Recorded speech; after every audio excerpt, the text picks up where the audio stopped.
% Plastic आप डाल सकते हो। मैंने निकाला, मैं कोशिश कर रहा हूं, मैं तो कंक्रीट रोड बना रहा हूं, कोई उपयोग में नहीं लाता।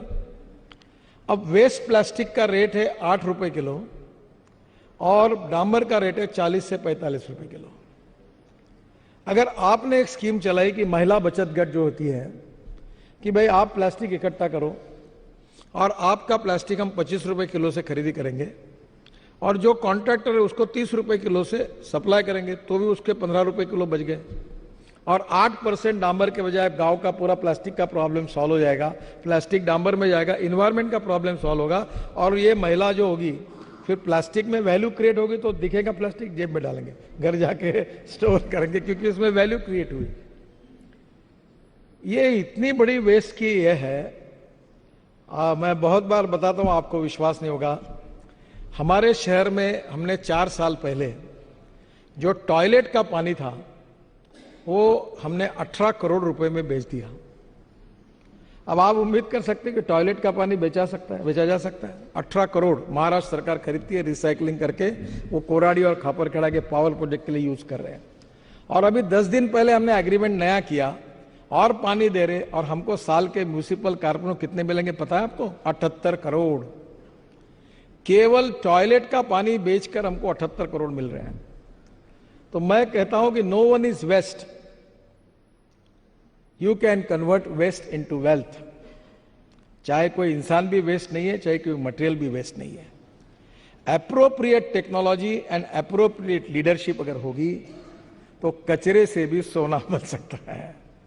अभी मैं आपको अनुरोध करूंगा, यहां उत्तर प्रदेश के बहुत से, बिहार के, झारखंड के विधायक होंगे।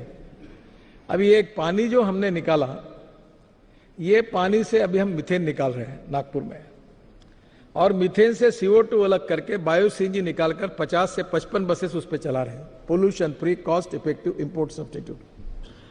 अब ये गंगा के किनारे पर मैं 125 बायोडाइजेस्टर बना रहा हूं और ये यमुना पे बना रहा हूं, ये दिल्ली में है, पानीपत से शुरू है। 40 उपनदी और नाले हैं जहां भी हम लोग काम कर रहे हैं। 189 प्रोजेक्ट्स कर रहे हैं, 25,000 करोड़ खर्चा कर रहे हैं, 100% हम पैसा खर्चा कर रहे हैं। अब मेरी योजना यह है कि जिसके लिए मैं आपसे अनुरोध करता हूं कि गंगा के किनारे पर जो विधायक वो सामने आए, वो जो बायोडाइजेस्टर से पानी शुद्ध होगा, तो मैं पावर मंत्री जी के पास गया, मैंने कहा आप मेरे गंगा के लिए मुझे आपका एक सहयोग चाहिए कि गंगा के किनारे पर टोटल 24 पावर प्रोजेक्ट है, बिहार में है, झारखंड में है, उत्तर प्रदेश में है, ये सभी गंगा के किनारे पर है। तो आप उसमें मेरा पानी आप पावर जनरेशन के लिए यूज करो। गंगा का सीवेज वाटर मैं अच्छा करके आपको देता हूं। ये पाइपलाइन से पहुंचा तो 1 पैसा शायद बिजली महंगी होगी, पर शायद सस्ता भी हो सकता है। जब मैंने उनको कहा, उन्होंने कहा 12 प्रोजेक्ट हमारे चालू में पानी लेने के लिए तैयार हुआ, हमारा अभी एग्रीमेंट होगा, उन्होंने ऑर्डर भी निकाला है और ये पूरा गंदा पानी मैं जो गंगा का शुद्ध करके उनको बेचूंगा, उससे पैसे मिलेंगे। फिर मैं रेलवे मिनिस्ट्री के पास गया, मतलब आपकी जो गंगा के किनारे पर रेलवे स्टेशन है, जो गाड़ियां जाती हो धोते हो, तो गाड़ी धोने के लिए हमारा पानी यूज करो, आप खरीद लो तो उससे पैसे मिलेंगे। अब वो पानी को हम बेचेंगे, उसके बाद उसी पानी से मीथेन निकालकर CO2 अलग करके, वो CO2 से भी आइस क्यूब बनती है। आज बड़े बड़े 5 स्टार होटल में जो ड्रिंक्स लेते हैं तो जो आइस क्यूब होती है वो इससे बनते हैं। तो मैंने उनको कहा कि आप एक काम करिए कि ये जो बायो CNG है, इससे बसेस चलेगी, ट्रक चलेगी, ये सब बातें संभव है। तो गंगा ये हमारे लिए वरदान बन सकती है, हमारे रोजगार का साधन बन सकती है। अभी मैं परसों टुटीकोरिन गया था तमिलनाडु में, और मैं सोच रहा था कि इतना धूप थी, पानी नहीं है, सब लोग अस्वस्थ हो रहे थे। तो मैंने कुछ इंजीनियर्स को बुलाया था और अब ये नई कल्पना ऐसी मेरे मन में आउट ऑफ बॉक्स बातें बहुत आती है। तो मैंने उनको कहा कि ये जो चेन्नई में आप पीने का पानी दे रहे हैं, जिसका डिसैलिनेशन कर रहे हैं, ये कॉस्ट कितनी आती है? तो उन्होंने कहा सर अब टेक्नोलॉजी बहुत सस्ती हो गई है। बहुत खिंचातानी करके उन्होंने मुझे कहा कि 5 पैसे पर लीटर अच्छा शुद्ध स्वच्छ जल मिल सकता है। अब मैंने कहा इसको समुद्र में हम अगर सोलर एनर्जी पर अगर ये सिस्टम चलाएंगे तो बोले और पैसे कम हो सकते हैं। अब मैं स्टडी कर रहा हूं कि डैम बनाकर बरसात का पानी रोककर वो पानी पीने के लिए देने के बजाय और खेती के लिए देने के बजाय, जो 7,500 किलोमीटर का समुद्र किनारा है, वहां सोलर से पानी तैयार करना पानी डिसलेशन करना, और वो पानी पीने के लिए और खेती के लिए अगर यूज किया जाए तो क्या वो पानी अपने को पुरा सकता है क्या? अभी उसका रिसर्च शुरू किया है। अगर ये किया तो बंगाल से लेकर उड़ीसा से लेकर तमिलनाडु से लेकर हम कर्नाटक के पार्ट में अनेक जगह पर पीने के पानी का समुद्र में डिसलेशन करके कर सकते हैं। और इसलिए ऐसी अनेक बातें जो टेक्नोलॉजी के कारण बदली हुई, जिससे आपके क्षेत्र का जीवन सुसही हो सकता है। अभी एक कचरे के बारे में, मेरे घर पे यहाँ एक मशीन है, तो मैं रोज सुबह देखता था कि जो पत्तियां गिरती थी उसको जला देते थे। तो एक छोटा मशीन है, तो मैं रोज उसमें वो सब पट्टियां वाले ट्रक वालों को कहा कि मेरे घर पे लाके दो, और उसका बायो फर्टिलाइजर तैयार होता है। और आपको ताज्जुब होगा, हमारे महात्मा गांधी जी जो कहते थे कि ग्रामीण क्षेत्र में हम बहुत प्रयोग कर सकते हैं। तो हमारे गिरिराज सिंह मंत्री है, मैं उनके विभाग में एक वर्धा में एक इंस्टीट्यूट है, महात्मा गांधी विज्ञान इंस्टीट्यूट, मैं वहां गया था और उनने मुझे एक बॉटल भेज दी, उसमें एमिनो एसिड था। तो मैंने उनको कहा कि ये एमिनो एसिड जो है ये क्या है? ये बोले प्लांट बूस्टर है। वो लाकर मैंने हमारे खेती पे, मेरी पत्नी ने यूज किया, इतना कि 25-30% ग्रोथ मिल गई। तो मुझे लगा किसान आत्महत्या कर रहे, उनका फायदा होगा, ये तो बहुत सस्ता सोल्यूशन है। तो मुझे लगा इसमें राजनीति भी होगी कि नागपुर में जो हेयर कटिंग सलून और ब्यूटी पार्लर वाले हैं, उनके 50 रुपए किलो में अगर बाल खरीदी करूंगा तो उनको भी जरा अच्छा लगेगा कि वो फेंक देते थे। तो मुझे लगा कि नागपुर में मुझे 500-600 टन बाल मिल जाएगी, क्योंकि मुझे कल्पना ही नहीं थी कि बाल इतने हेयर कटिंग सलून है, इतने ब्यूटी पार्लर है। सबको मैंने इकट्ठा किया और मैंने कहा मैं 50 रुपए किलो से बाल खरीदी करूंगा, आप मुझे बाल दो। 1 महीने के बाद बाल मिले तो 50 किलो ही निकले। तब मेरे ध्यान में आया कि बाल इतने हल्के होते हैं कि इतने नहीं मिलते। अब आपको ताज्जुब होगा, मैं 5 ट्रक बाल तिरुपति से खरीदता हूं और वो पूरा एमिनो एसिड बनता है। फिर एक राज्यसभा में एक एमपी है अभी, डॉक्टर विकास महात्मा, उनको पद्मश्री मिली है, वो जो भेड़ बकरी का उस कम्युनिटी से है। तो मैंने कहा डॉक्टर तू फालतू काम मत कर, तुम ये जो भेड़ बकरी के बाल काटने का काम शुरू कर। तो उन्होंने चालू किया, तो उन्होंने अभी मुझे 3 टन बाल ला के दिए बकरियों के काट के। तो गांव के लड़के उतने होशियार है कि उन्होंने कुत्ते के बाल, बैलों के बाल, भैंसों के बाल काटना शुरू किया, उससे भी एमिनो एसिड बनता है। आपको ताज्जुब होगा, 900 रुपए की बोतल हमने 300 रुपए में दी। धंधा नहीं करना था। अब इतना मार्केट में पॉपुलर हुआ कि पिछले मार्च में हमको 3.5 करोड़ रुपए प्रॉफिट हुआ। अब वो एमिनो एसिड जो था उसके माइक्रोन्यूट्रिएंट्स बना रहे, उसकी लेबोरेटरी तैयार की, और वो करते करते हमारे यहाँ ऐसे आप जैसे तरुण लोग काम करते थे। तो उन्होंने कहा कि ये जो बायो फर्टिलाइजर हम तैयार करें प्रेस मड से, प्रेस मड और स्पेंट वॉश जो शुगर मिल में आता है, इसमें एमिनो एसिड डालो, इसकी एनपीके वैल्यू बढ़ेगी। तो उन्होंने एमिनो एसिड बना के वो खाद अच्छा तैयार किया।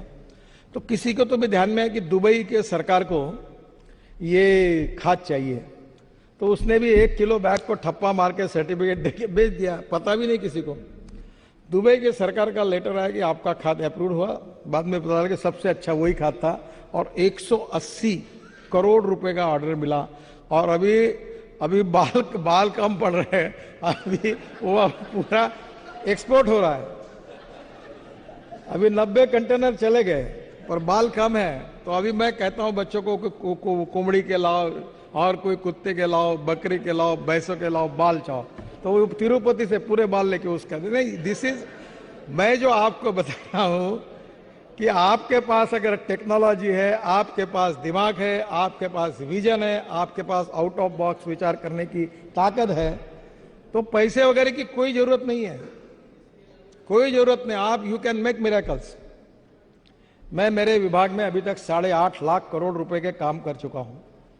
लोगों को समझ में नहीं आता क्योंकि वो फाइनेंस ज्यादा समझते, बोलते हैं इनका बजट 71,000 करोड़ का, 3 साल में मिलके 2-2.5 करोड़, या 8.5 लाख करोड़ कहां से लाया इसने?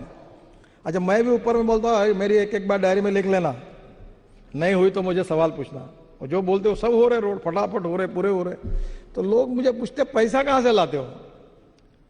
आपने अखबार में पढ़ा होगा कि 10 दिन पहले हमने हमारे 9 प्रोजेक्ट को मोनेटाइज किया और इसकी कीमत थी 6,000 करोड़, और वर्ल्ड कंपटीशन हुई।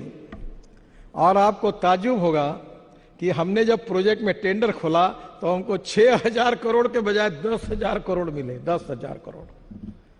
मैं, हमारी कोचिन शिपयार्ड करके कंपनी है, उसके लिए पैसा खड़ा करना था। मैं मुंबई स्टॉक एक्सचेंज जा रहा था। मेरे सेक्रेटरी इनकम टैक्स कमिश्नर है, उन्होंने कहा sir today is not a good day. What the problem? बोले इंडेक्स 300 पॉइंट नीचे गया।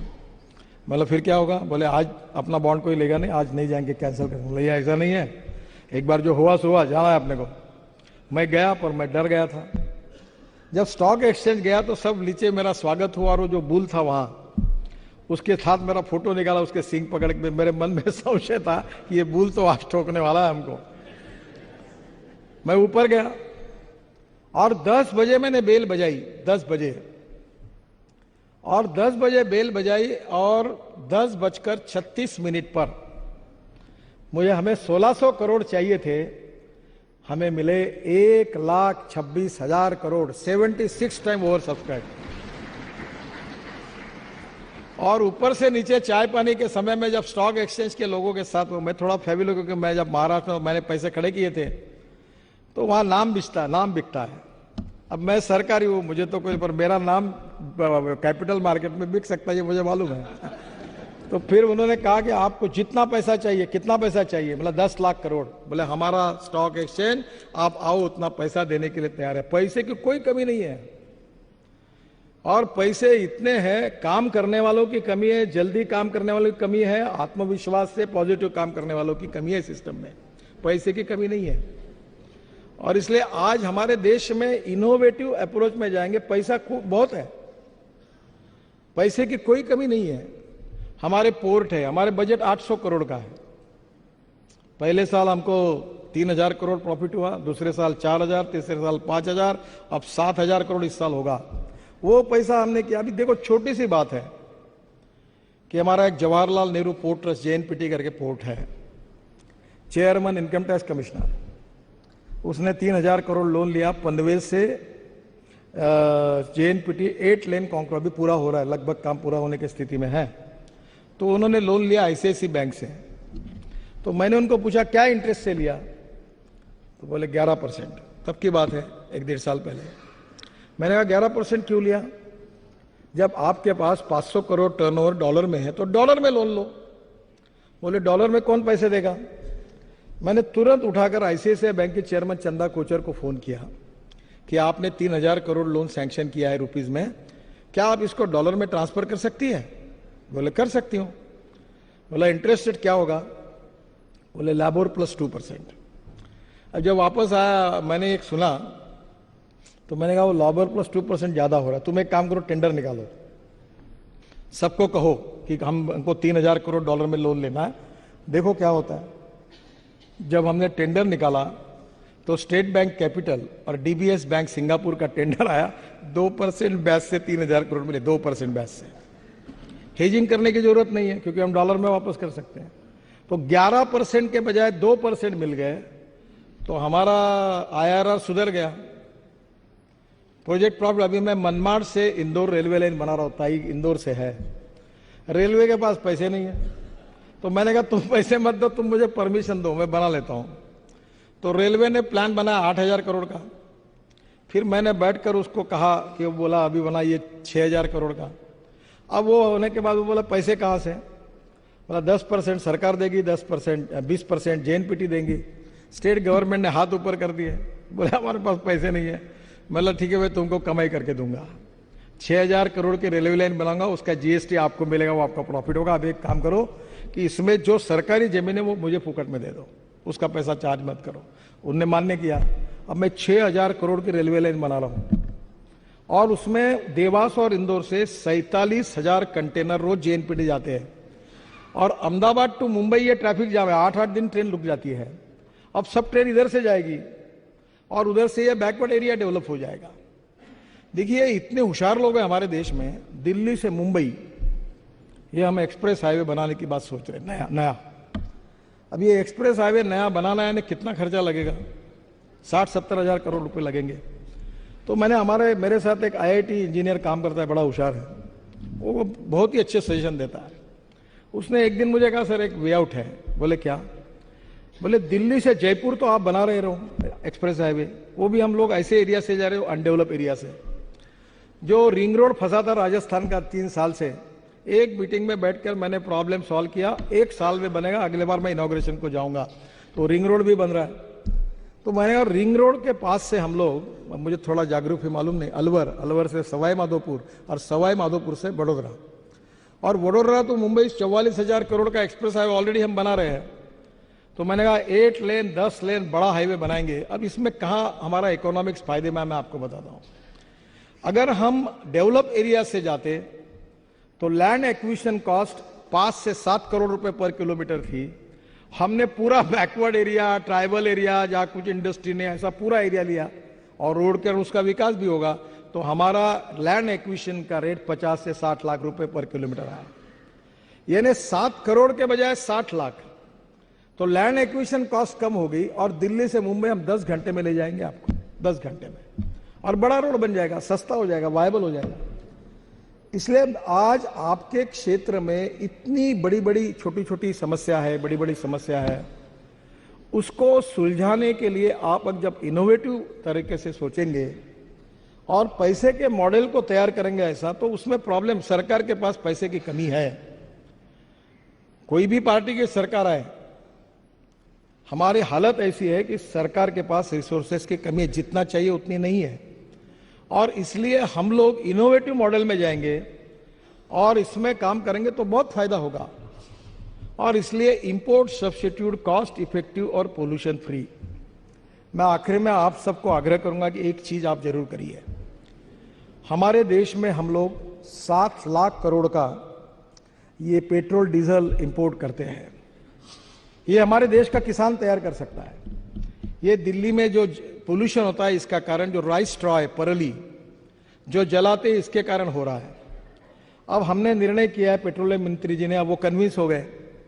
मैंने कहा क्यों 70-70 हजार करोड़ की रिफाइनरी डालते हो, ये किसानों को तैयार करो। और अभी फर्स्ट जनरेशन इथेनॉल यानी मोलाइसिस टू इथेनॉल बनता है। सेकंड जनरेशन इथेनॉल यानी cotton straw, wheat straw, rice straw, bagasse और बांबू, पूरे नॉर्थ ईस्ट पे बांबू बड़ा हुआ है, उससे इथेनॉल बनता है। और थर्ड जनरेशन इथेनॉल यानी कॉर्न, राइस कट, इससे बनता है। अब भारत सरकार ये पॉलिसी बनाई, कैबिनेट के पास आई है। अब इससे एक नया रिवोल्यूशन हो रहा है। अब गेहूं और चावल लगाकर किसानों की तस्वीर नहीं बदल सकती। 1 टन राइस स्ट्रॉ से, परली से 280 लीटर इथेनॉल तैयार होता है। और मैं कोई भी चीज प्रूफ के सिवा बात नहीं करता। मैंने उस दिन नीतीश कुमार मेरे घर पर आए थे, उस दिन बजाज ने एक बाइक, एक ऑटो रिक्शा, एक इलेक्ट्रिक ऑटो मेरे घर पे लाई थी। 100% बायो इथेनॉल पर बाइक चलती है, ऑटो रिक्शा चलता है। और मेरे शहर में 55 एयर कंडीशन बसेस चलती, ग्रीन बसेस, जो ये किसानों के तैयार की हुई, बांबू से बनेगा, ये राइस स्ट्रॉ से बनेगा। और ये निर्णय भारत सरकार ने किया है। और अमेरिका, ब्राजील और कनाडा में ये है कि एक ही पेट्रोल, यही टोयोटा, होंडा, फोर्ड, BMW, यही गाड़ियां हैं वहां, उसमें लिखा है फ्लेक्स इंजन। उसमें आप 100% पेट्रोल डालो या 100% इथेनॉल डालो। अब मैं आपको बता रहा हूं, ये पूरा ethanol, bio CNG, bio diesel, methanol, इसी पर एक बार कभी बैठेंगे, मैं आपको बताऊंगा। हमारे देश के गांवों की हालत ही बदल देगा। जो बगास निकलता है उससे भी इथेनॉल बनता है। अब इसके कारण पूरे कम से कम देश में 5 लाख करोड़ की इन्वेस्टमेंट आ सकती है और 50 लाख ग्रामीण क्षेत्र में युवाओं को रोजगार मिल सकता है। और उसके 2 लाख करोड़ का भी इंपोर्ट हमने कम किया, तो ये इंपोर्ट कम करके ये पूरा पैसा देश के किसानों के पास जाएगा और देश की रूरल और एग्रीकल्चर इकोनॉमी बदल जाएगी। और ये जितनी बातें मैं बता रहा हूं उतनी पूरी सिद्ध हुई। और मैं मंत्री हूं इसके नियम मैंने तैयार किए, सब टेक्निकली, साइंटिफिकली सब ठीक कर दिया है। और आपके यहां ये आपने ऐसे इनिशिएटिव लिए तो आपके क्षेत्र में हजारों युवाओं को काम मिलेगा। अब इंडियन ऑयल और भारत पेट्रोलियम के बजाय हमारे किसानों ने तैयार किए फ्यूल पर, वो भी पोल्यूशन कम करता है, cost effective, import substitute, pollution free, indigenous. 1 litre petrol की कीमत 80 रुपए, 1 लीटर डीजल की कीमत 60 रुपए और 1 लीटर इथेनॉल की कीमत 42 रुपए। पर कैलोरिक वैल्यू कम है तो इक्विवेलेंट टू आएगी 47 रुपीज। और उतनी ही बिजली पे कार चलाओगे तो कीमत है 10 रुपए। क्यों हम इंपोर्ट कर रहे हैं, क्यों पोल्यूशन बढ़ा रहे हैं, क्यों नहीं हमारे देश में इसको हम तैयार करें। ये उससे भी अच्छा फ्यूल है। और अब भारत सरकार में हमने इसको गति दी है। आपके कचरे से, आपके बायोमास से, आप अगर ये काम जोरों में, आपके पास बांस है, अब बांस का कितना उपयोग है। मैंने 3 शर्ट बांस के बनाए हुए प्रधानमंत्री को दिए। 70% बांस, 30% कॉटन। इतने सुंदर शर्ट है कि आपने जितने कपड़े पहने उससे फाइन शर्ट है। जर्सी बनी है, बांस से आचार बनता है। हाँ।